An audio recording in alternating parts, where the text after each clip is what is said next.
Bem-vindos ao Grupo Marcos. Eu sou o Carlos Luiz. Hoje, antes de falar do nosso tema, mais um episódio, da nossa série sobre compaixão, compaixão e o Evangelho. Que relação existe? Vamos falar rapidamente de um desencarne, mas como somos espíritas, desencarne não é uma tragédia imensa. Hoje eu anuncio o desencarne do nome, pode sim. O programa continua, quem desencarna é sempre a parte externa. E o reencarne do nome Nova Geração, certo? A partir de hoje, programa 108, nós vamos mudar de pode sim para Nova Geração. Pessoas amigas têm comentado a dificuldade de entender o nome e, por outro lado, o nome Nova Geração ajuda melhor a expressar o nosso propósito, tá certo? Que é o propósito de estar vinculado e estar apoiando a formação e o desenvolvimento da nova geração anunciada por Kardec e que tem como líder no Brasil, pelo menos no Brasil, não sei no resto do mundo, o espírito Eurípides Barçanufo. Então esse nome mostra melhor a nossa identidade, acredito que de todos nós, Independente da idade, todos nós podemos e devemos nos tornar nova geração. Todos nós podemos e devemos apoiar uns aos outros, independente da idade. Quando Kardec fala da nova geração, ele não está falando de idade especificamente, ele está falando de espíritos com a nova mentalidade. É fato que a gente sabe que muitos espíritos com a mentalidade, melhor do que a atual da sociedade, já renasceram. Então nós estamos num período especial nesse sentido.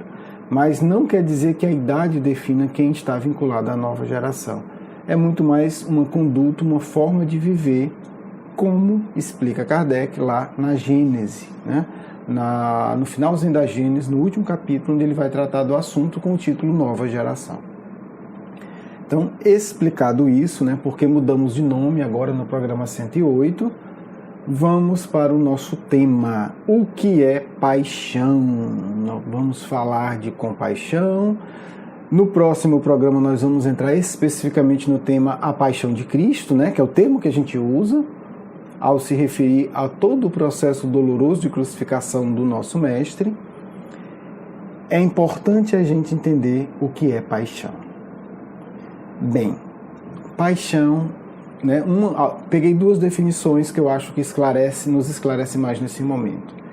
Paixão é basicamente um sentimento intenso.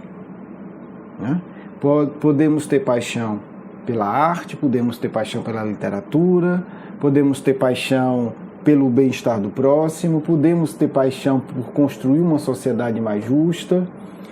E também há paixões doentes, A paixão do vício, a paixão da droga, é muito comum em todos os setores, inclusive no movimento espírita, a paixão pela calúnia e pela fofoca. É uma paixão. A pessoa não consegue abrir mão daquilo, tá certo? E aí não precisa dizer que é uma paixão infeliz. Então, o que é a paixão? É esse sentimento intenso por algo, não precisa dizer que muitos, os apóstolos, tinham uma paixão pela espiritualidade, por conviver com Cristo, por assimilar seus ensinos. Certa feita, o amigo espiritual comentou algo que, na época eu não tinha essa reflexão sobre o que era paixão, então, devido à minha cultura, embora eu não tenha sido católico muito tempo, eu me tornei ateu aos 15 anos, mas tive uma formação católica geral como todo brasileiro. Então, paixão estava muito ligada a coisas erradas, a paixões inferiores. E há muito tempo atrás, um amigo espiritual comentou, acho que sabendo das minhas limitações intelectuais, se o Chico Xavier não tivesse paixão pela psicografia, ele não tinha conseguido produzir o que produziu. E isso me levou a fazer muitas, pensar muito nesse conceito, o que é paixão. E me ajudou a entender que todos aqueles que fizeram grandes obras, grandes não no sentido numérico, mas no sentido de qualidade, de valor, de beleza, têm paixão pelo que faz. Ninguém se torna um grande enfermeiro, uma grande enfermeira no sentido do zelo, da dedicação, da devoção a seus pacientes se não tem paixão pelo bem-estar, pela cura do outro. Ninguém se torna um grande escritor ou escritora se não tem paixão, né, em querer comunicar, em querer transmitir, em querer ampliar os horizontes do outro. Então, a paixão é um sentimento intenso, né? Uma das definições, né, outra definição de paixão, né, que também pode ser chamada de uma sensibilidade, entusiasmo que um artista transmite através da obra. Isso é também uma das definições que o dicionário nos dá de paixão. Por que eu estou falando disso? Porque nós vamos falar, né, no próximo programa da paixão do Cristo. Hoje estamos falando da compaixão no Evangelho, tá certo? E a gente vai ver que a gente está falando de uma coisa só. Onde que Jesus vai falar da importância desse sentimento intenso da paixão? Quando o sentimento intenso da paixão é direcionado a sentir e partilhar a dor do outro, esse sentimento intenso de paixão leva o nome de compaixão, né? Então a compaixão é um sentimento intenso de sentir com. É a disposição de você colocar o seu coração para sentir intensamente com o outro, com paixão. Paixão com o outro. Você está partilhando intensamente os sentimentos com o outro. Não nos enganemos, apesar da gente ter uma forte influência da cultura ariana em todo o nosso país, temos também o nosso diferencial é que essa cultura ariana, né, essa lógica fria, ela não dominou a nossa cultura. Graças, em grande parte, à maravilhosa influência, né, das culturas africanas. Então, e das indígenas também. Então, o que acontece? Nós não nos enrijecemos, nós conseguimos preservar os nossos sentimentos intensos.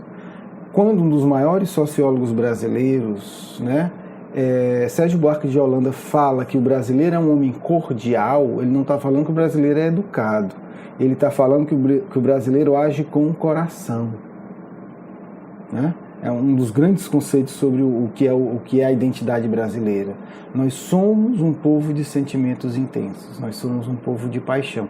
E isso é maravilhoso, porque só quem tem paixão poderá ser, desculpa a rima, né? Mas só quem tem paixão poderá ser um verdadeiro cristão.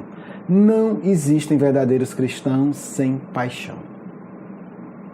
O que é ser cristão? É usar essa paixão segundo Cristo. Ok.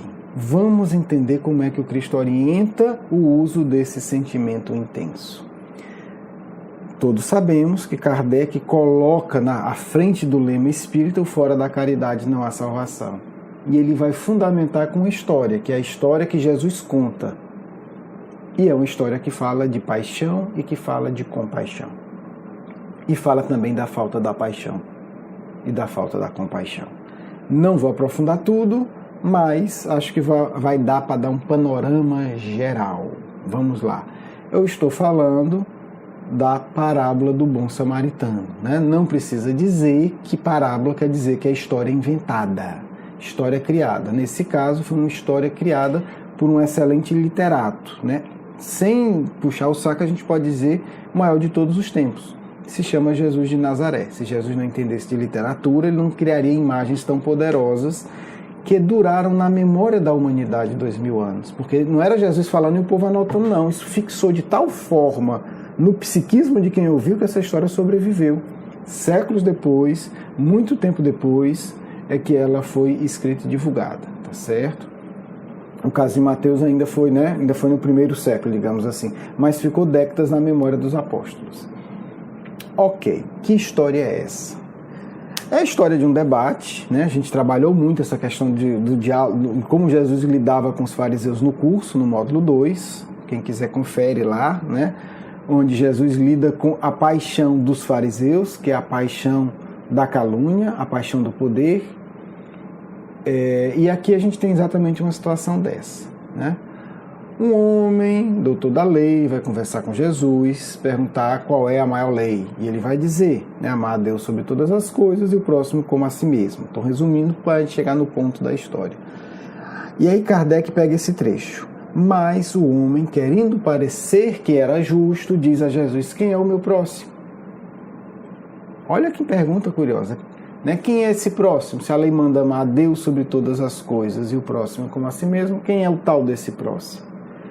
A resposta é surpreendente. A gente, culturalmente, tem uma distorção, né? O meu próximo é minha família, meu próximo é... Não. Próximo é uma postura emocional. Segundo aqui, essa história que eu vou contar para vocês, que Jesus criou para ensinar isso. Jesus, assim, deve ter olhado, deve ter visto aquele sujeito arrogante, é a interpretação minha, viu, gente? Arrogante, orgulhoso, e disse assim, não dá para explicar, até porque ele não quer aprender. Mas eu vou aproveitar a ocasião. Eu vou contar uma historinha. Contando uma historinha, ele entende. E fica para a humanidade toda. Vou contar uma história para ele. E aí Jesus conta, não só para ele, para o povo que estava ao redor e para todos nós.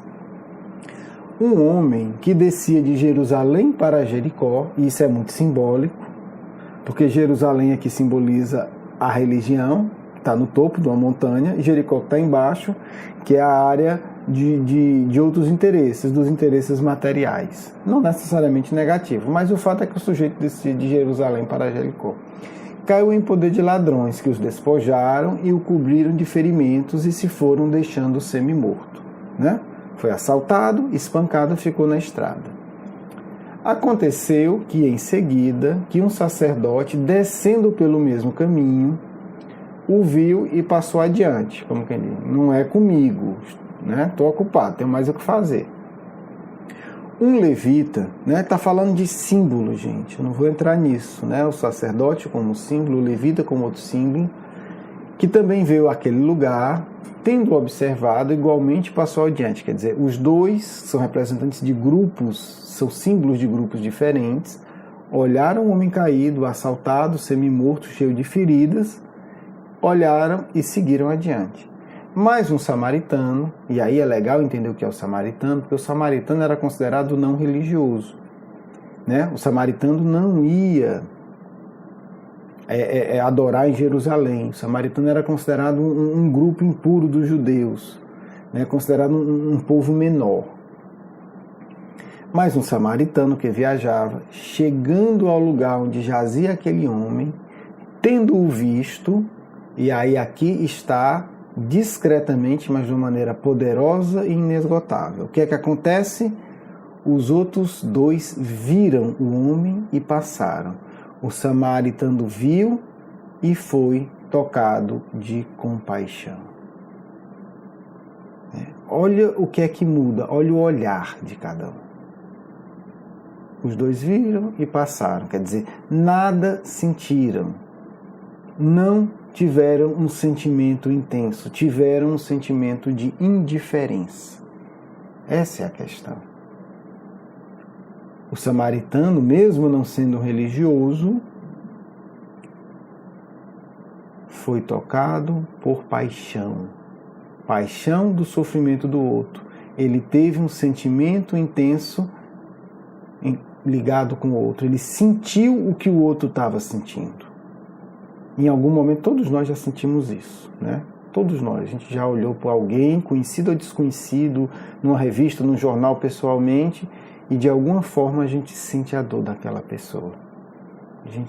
De alguma maneira a gente capta, a gente diz, eu sei o que essa pessoa está sentindo e dói muito. O que é que ele faz? Movido por compaixão, por essa paixão intensa de curar o outro, por sentir junto com ele a dor dele, ele se aproxima, né? Deitou-lhe, o termo que está aqui, quer dizer, ele limpa o indivíduo com óleo e vinho, cuida das feridas, quer dizer, o primeiro impulso de quem tem compaixão é cuidar do outro, né? Ele está ali, o que é que ele vai fazer? Ele vai cuidar da necessidade imediata. Limpa, desinfecciona, organiza o indivíduo, ajeita ele, cuida das feridas, coloca-o no seu cavalo. E aí é um outro símbolo bonito, né? Ele sai do conforto dele e coloca o outro no conforto dele. Por quê? Porque ele está sentindo a dor do outro. Então é fácil entender que o outro está precisando mais. Não precisa ser um teólogo como sacerdote. Não precisa conhecer a profundidade das Escrituras. É isso que Jesus está dizendo. Para saber agir, você não precisa dessa intelectualidade toda. Você só sinta. E aí a Deus lhe guia. O que é que ele fez? Levou a uma hospedaria e cuidou dele.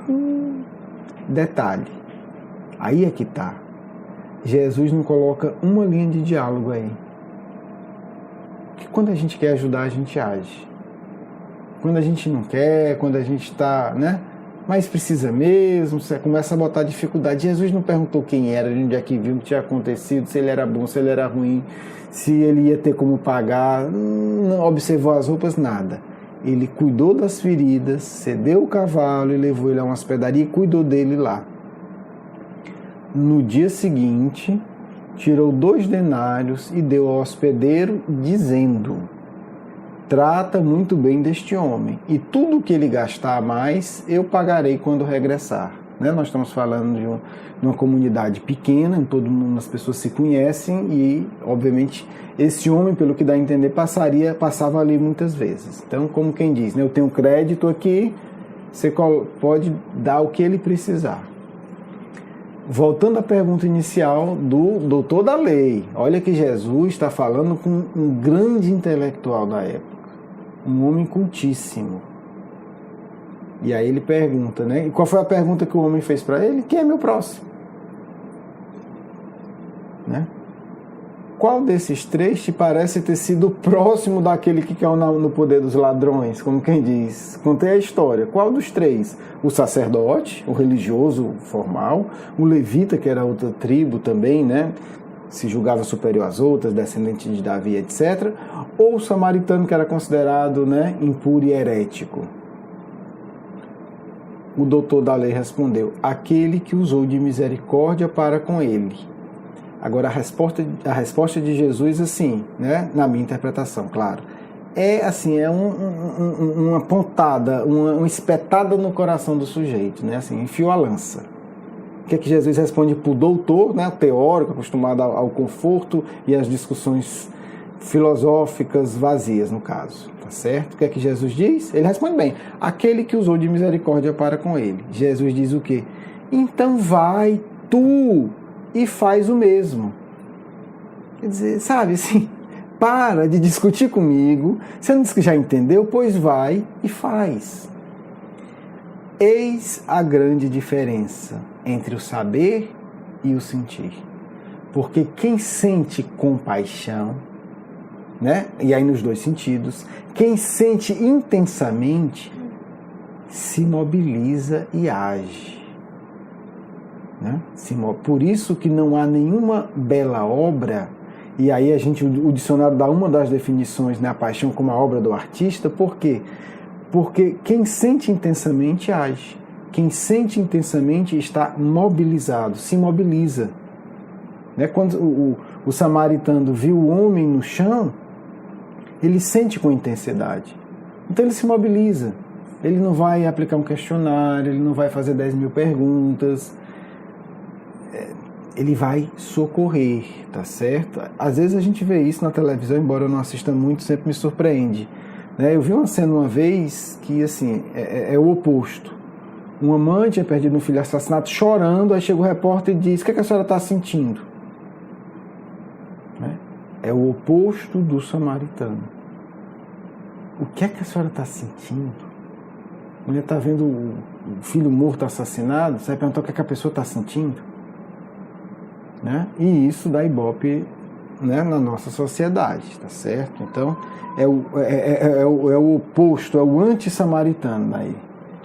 A pessoa está ali diante do cadáver do filho, chorando, a mãe desesperada, e a pessoa vai perguntar como está se sentindo. Não há compaixão. Porque se a pessoa estivesse sentindo 1% junto com a mãe, com certeza a atitude seria outra.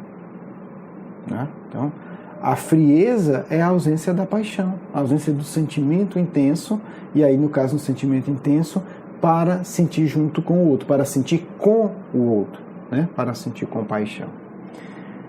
Bem, um grande abraço, agradeço muito a atenção de vocês, né? É sempre uma alegria a gente ter esse espaço, compartilhar essas reflexões. Espero que vocês tenham gostado do nosso novo nome. O programa continua exatamente o mesmo, como vocês estão observando, e agora nós vamos para a nossa segunda parte. Paz e alegria em vossos corações, filhos e filhas, que buscam com verdadeira sinceridade compreender as questões básicas, mas indispensáveis para ter uma vida cristã. Ao longo dos séculos, a Igreja resolveu combater os sentimentos, de uma forma ou de outra. Isso trouxe resultados muito infelizes para todos vocês, que de forma ou de outra quiseram acreditar nessas ideias, porque parecia mais confortável ou parecia mais certo. Mas é um grande erro, preciso dizer, achar que se evolui combatendo os próprios sentimentos. Ora, os sentimentos foi dado por Deus. Os sentimentos têm uma gênese muito profunda, que precisará de muito estudo para ser entendida. Mas vocês já podem saber uma coisa: não se pode crescer, ter paz, felicidade combatendo os sentimentos. Vocês muitas vezes se tornam inimigo deles e vivem muito infelizes. As drogas quase sempre são usadas para combater os sentimentos. Não pense que se usa droga para se sentir feliz. Isso é a ilusão e a desculpa. Droga usada para fugir dos verdadeiros sentimentos, criando falsos sentimentos, mas que nunca se sustentam e que sempre acaba de forma trágica. Independente de qualquer coisa, o espírito pode chegar até o final da vida, mas se usou drogas, mesmo tendo uma vida aparentemente de equilíbrio, todo o seu corpo espiritual está danificado, frequentemente, muitas vezes deformado. Por isso preciso entender que quando fala-se de paixão, fala-se de educar sentimentos para senti-los, para desenvolvê-los com muita intensidade no caminho do bem, no caminho da luz, no caminho da paz sincera. Não pense que é possível ascender aos mundos superiores sem um sentimento poderoso, sem um sentimento intenso, sem uma paixão sublime. Não pense que existiria um Francisco de Assis ou um Allan Kardec em vosso mundo se esses espíritos não carregassem dentro de si um sentimento, uma paixão imensa, avassaladora, mas ao mesmo tempo sublimada, doce e profunda. Todos os que encontraram com esses espíritos puderam sentir isso, porque eles transbordam isso de uma maneira intensa, mas, ao mesmo tempo, de uma maneira não destrutiva, que não esmaga aqueles que ainda fogem de sentir a si mesmos. Apenas um estímulo poderoso. Nosso Mestre mostra com toda clareza, ao longo de sua vida, que sempre foi um jovem de intensa paixão, de uma vida emocional muito forte e ao mesmo tempo muito suave. Sei que parece contraditório, pois vocês acham que suavidade é fraqueza. Não é, filhos. A suavidade, a verdadeira e penetrante suavidade só pode nascer de uma alma poderosa, de uma alma que soube mexer com os sentimentos mais grosseiros do ser e sublimá-los. A suavidade verdadeira é como um perfume que sai de um caldeirão intenso de paixões de todos os tipos e que são depuradas dentro do ser. Então não dizemos, vivam todos os sentimentos intensamente. Não. O que dizemos é, preparem-se para viver os verdadeiros sentimentos com toda a intensidade possível. porque a intensidade dos sentimentos grosseiros é vazia, não se sustenta. Ela vem e vai e depois se esgota, se exaure. A verdadeira paixão, filhos, atravessa os séculos. A verdadeira paixão cria obras que duram milênios e milênios. A verdadeira paixão, filhos, gera uma paz duradoura e imperturbável. Vocês podem alcançar isso, porque vocês possuem sentimentos. O sentimento não abafado, o sentimento bem conduzido, o sentimento da paixão, o sentimento intenso bem conduzido leva à luz. E a verdade, filhos, é que só o sentimento intenso nos leva a Deus. Por isso Jesus pode chocar a tantos ainda hoje, pois a sua paixão é intensa por cada um de nós. Jesus nunca olhou um ser com indiferença. Nunca olhou para ninguém e disse, é só uma pessoa. Não, Jesus é um ser apaixonado por todos nós. Jesus é um ser apaixonado por toda a vida. Quando estamos em assembleias, em planos superiores, e observamos o comportamento dos espíritos, podemos dar esse testemunho. Não existe nenhum espírito verdadeiramente evoluído, filhos, que seja indiferente. São todos espíritos apaixonados. São espíritos que possuem paixão sublime por tudo o que cerca. Por tudo. Porque eles sabem que tudo é uma fonte de tocar com o sentimento. Isso Jesus ensina. Tudo deve ser tocado com o sentimento.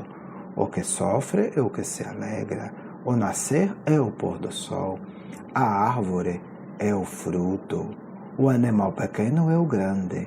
Nada passava indiferente aos olhos do nosso mestre, porque ele é o mestre do sentimento intenso e profundo. Ao ver um pôr do sol, o mestre se fundia com ele. As suas vibrações adquiriam ondulações muito preciosas e muito específicas. E até hoje, isso é estudado por nós, nos mundos em que isso é possível, nos planos em que isso faz sentido educativo, filhos. Apenas 2 exemplos para que vocês entendam o que significa paixão verdadeira. É um sentimento que toca em profundidade a tudo o que cerca, a todos os seres. O mestre via com alegria a beleza da infância, mas também nada da velhice lhe passava desapercebido. O mestre olhava com carinho as dobras do rosto das mulheres idosas. O mestre olhava com respeito a mão calejada dos velhos pescadores que se aproximavam dele. O mestre observava os traços fisionômicos dos jovens, observando como cada traço curiosamente revela a personalidade. O mestre olhava nos olhos de cada ser, não apenas vendo o fulano, o filho do Beltrano, o menino danado, o obediente. Ele olhava e ficava apaixonado, sim, pela história daquele espírito, pelo que tinha conseguido. E o que mais o empolgava, permita-me dizer a verdade, era ver como aquele espírito iria chegar ao Pai. Isso era em segundos, mas ainda assim um sentimento intenso e profundo. Isso é viver sentimento, é permitir sentir intensamente a beleza, o lado elevado. Posso resumir dizendo o seguinte, filho: viver paixão segundo o Cristo, viver sentimento segundo o Cristo, é descobrir o toque de Deus em tudo que está ao redor. Isso o Mestre fazia. Onde melhor o meu Pai se revela nesse ser. Como o meu Pai se revela nesse passarinho. Como o meu Pai se revela nesse peixe. Como o meu Pai se revela neste doutor da lei.